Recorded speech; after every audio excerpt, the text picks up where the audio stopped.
What's going on, guys? I'm Zach from the Lumios Post, where we talk about all things Pokemon, and today we'll be talking about all the Kalos hints that we see in Scarlet and Violet. Look, I do not think we're getting Kalos DLC. I do not think that we're going to see Lumio City in the DLC. For one, that is just way too big. The whole Kalos region is way too big for a DLC for a Pokemon game. And for two, just real talk, look how buggy of a game Scarlet and Violet is. They cannot program a whole second region in a year's time and it not break the game. So yeah, Kalos isn't coming, but I do think we can see a lot of more Kalos themes appear in DLC, and I think we could even visit South Kalos, which is said to be a region to the south of Kalos. So I think that is very possible. I think that Megas could return. I think that characters from the Kalos region could show up. I think that maybe even they could tie the story of Paldea to the story of Kalos. They could, make their histories weave together. I have a whole theory on how I think that AZ actually, may have been the cause of Area Zero. Now, I know you're going to say that the great creator of Paldea predates the firing of the ultimate weapon. You're right, but there's an explainer for that. You should totally check out that video. But I do think that Kalos themes will be present even if we don't go to the Kalos region. And frankly, they already are. And that's what this video is all about, is I'm just going to lay out the facts for you. I'm going to show you all the little Kalos teases, if you will. And you can do with that what you will. It's just something to kind of sit on and think, with all this evidence in front of me, do I think that some kind of tie-in to the Kalos region, even if it's not visiting there, is possible in these games? Now let's go ahead and jump right in. Okay, so number one, we're going to start with just kind of the hard-hitting stuff. So first off, Paldea is based off of the Iberian Peninsula. That is the real world, Spain and Portugal. Now Spain is connected to France, and France is the basis of the Kalos region. So they are neighbors in the real world. Now, that doesn't necessarily mean anything, but I do think it's worth noting. Now, an interesting thing about this is that if you look in the northeast, part of Paldea, the part that would hypothetically be neighboring Kalos or South Kalos, you can find 3 Dragon Tamer trainers, one of which uses a Goodra, one of which uses a Noivern, and the other one uses a Dragalge. Now, the interesting thing about this is that these are all 3 dragon types of the Kalos region.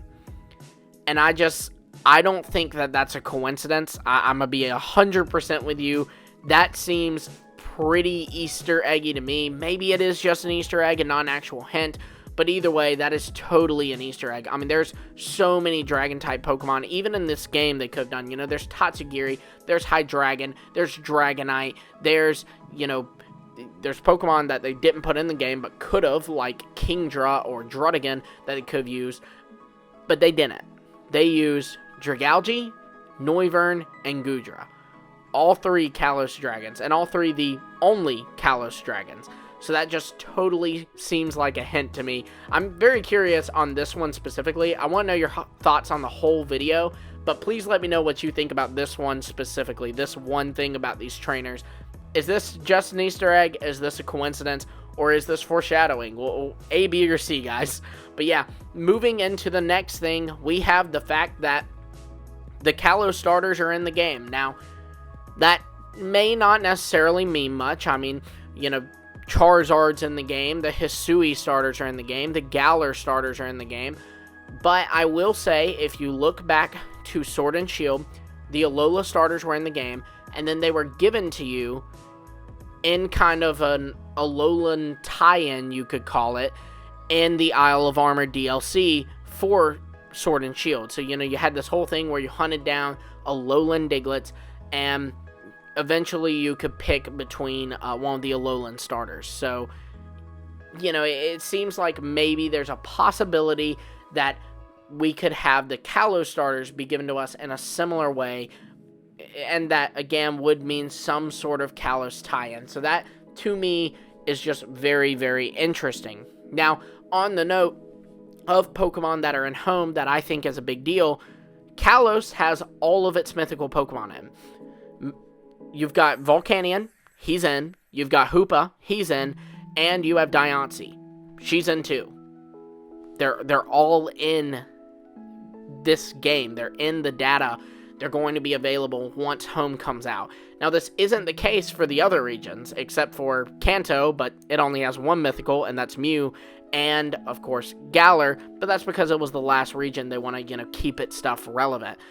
So, and even then, they only had one mythical too, and that was Zarude. So, I just really don't think that this is a coincidence. I also think that it's you could point to the fact that Keldeo was available in Sword and Shield's base game via home, and then we got kind of a little quest for Keldeo in the Crown Tundra, so maybe there's something here too. And adding to that, there's the fact that Carbink is also available in the home transfer.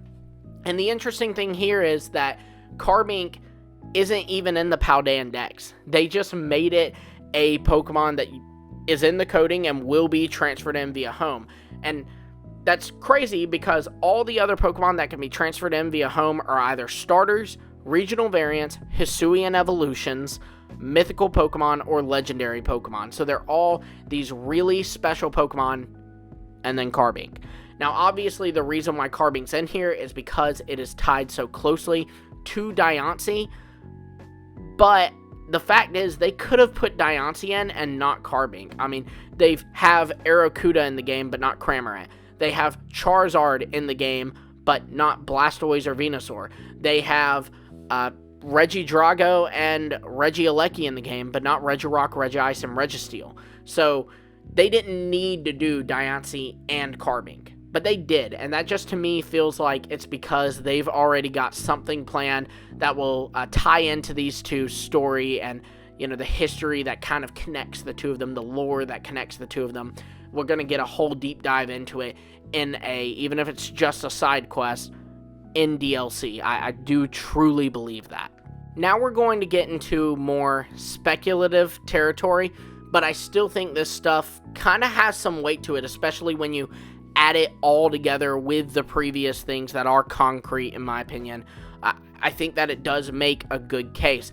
And the first thing is that we know Mega Evolution exists in this universe. So there's been this whole thing with the Pokemon community where we know that there's a Mega timeline and a non-Mega timeline. A timeline where Mega Evolution does exist and a timeline where it doesn't exist. And we know that Scarlet and Violet is in the timeline where Mega Evolution does exist. They make a point to, in Roaring Moon's Dex entry, say it resembles a phenomenon that occurs in another region. This is clearly a hint to Mega Evolution because Roaring Moon clearly resembles Mega Salamence.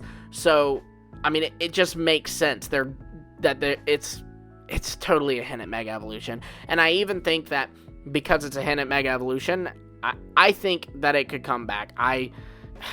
I know I'm going to get so much heat for that, but that is my hot take of the day. I do believe that Mega Evolution could come back. You can say that it would be too overpowered for competitive. For one, they could just ban it from competitive. But for two, also to be real with you, I don't think it would be. We've got Terra Kyogre with Drizzle and Origin Pulse in this game. You don't need to be worrying about Mega Evolution coming back. Have you seen the stats of any of the Paradox Pokemon? It doesn't matter. I'm getting ahead of myself. Point is, this game exists in the Mega timeline, and they've already referenced Mega Evolution in the game. So, why not go a little further and give us a little taste of it, They have also made a point to keep Mega Evolution relevant. I know people say that, oh no, the Pokemon company's done with Mega Evolution, but I challenge you to prove that, because ever since they dropped it, because they didn't have it in Gen 8, they still had it appear in other forms of media. Ash got his first Mega Evolution, Mega Lucario, and battled several Mega Evolutions throughout the franchise. Mega Lucario, Mega Metagross. We watched Iris battle a Mega Garchomp. Alon uses Mega Charizard X. They did tons of stuff with Mega Evolution, even still. Then you have the fact that in Legends Arceus, there is a clear reference to Mega Gardevoir with this waterfall where you can find Gardevoir, and it looks like a Mega Gardevoir. It's shaped like a Mega Gardevoir. There's the fact that it's popped up in Pokemon Masters. It's popped up in Pokemon Go. They're keeping it relevant because they don't want you to forget about it. They know that this is one of their best sellers. I mean, guys, it's not the highest grossing media franchise in the world for nothing. They know what they're doing, and they know that scrapping Mega Evolution indefinitely is a terrible idea, and they've been making a point to make sure we do not forget about it. Now, the next, probably most speculative thing is AZ's tie-in to Area Zero. So, first off, because I know you're going to mention it in the comments, if I don't, AZ Area Zero abbreviated would be AZ. I'm not going to lie, I don't buy into this one. I have seen one theory on this that I do like, and that is the fact that maybe AZ had another name, and after creating Area Zero by firing the ultimate weapon, he felt he no longer deserved that name, so he took on the name of what they were calling the disaster he created. I could see that, but there's no way Area Zero is named after AZ.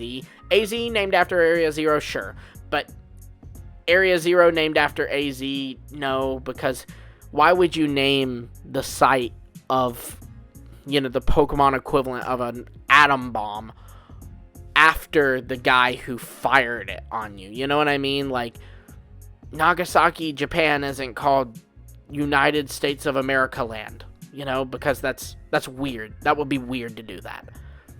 But anyways, there is more that I do think is concrete in Area Zero. First off, look at the crystals that appears down there. Looks just like the ultimate weapon to me. And the fact that this is also kind of tied to terrestrialization makes me think they could very much tie that into infinite energy, which is also used to create Mega Evolution.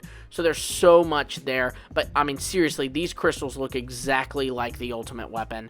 So, I don't even have much else for that. Then there's the fact that we have Paradox Pokemon in this game. What these are stronger Pokemon that resemble Pokemon of today and are either a future form or a past form of it. So, for example, Slitherwing resembles Volcarona, but it's got a good bit of a stat boost, and it has a different typing and a different appearance. Now, AZ has a certain Floette that looks very differently. Now, for one, this Floette does not have a different typing. It's pure fairy. But they could always change that. This Pokemon's never been released to the public. It's only been in coding. So they could always officially release it to the public and change it to, say, Fairy Dark. And then it does have a stat buff from Floette. It doesn't match the same stat number as the other Paradox Pokemon. But again, they could always change that. They've never officially released this thing. And then there's the fact that it cannot evolve like a Paradox Pokemon. We have Screamtail. It doesn't evolve into a Paradox Wigglytuff. It's just Screamtail. So, same thing with this Floette. It even has a name. It's called the Eternal Flower Floette. Now, Eternal Flower does exceed the character limit, but tell me that doesn't sound like a Paradox name.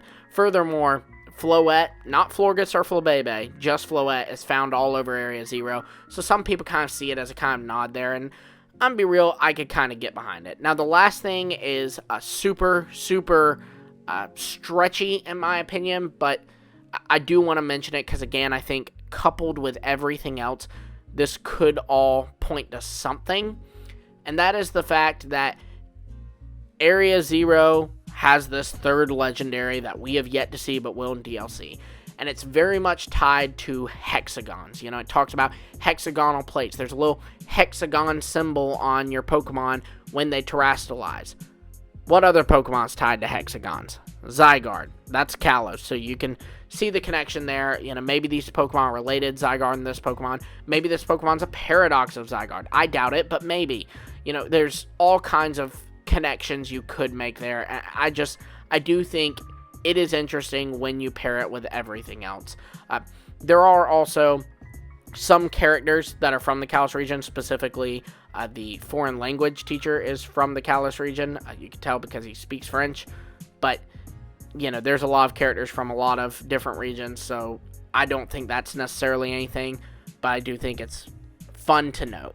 But yeah, be sure to let me know in the comments below what you think of all this. If you have more hints to Kalos from these games that you think really are kind of concrete stuff, or even if it is just stupid speculation, drop it in the comments below. This can kind of be like a big bank for all of us to go to and just see all the Kalos proof, and maybe it'll come to fruition, maybe it won't. But either way, I think it's fun to talk about, so be sure to drop your thoughts in the comments below. Be sure to also like, subscribe, and hit the bell for notifications so you don't miss our future Pokemon videos. If they announce that we're going to South Kalos in DLC for Scarlet and Violet, you know we'll be talking about it here, because that would mean the world to me. Until next time, I will see all of you later.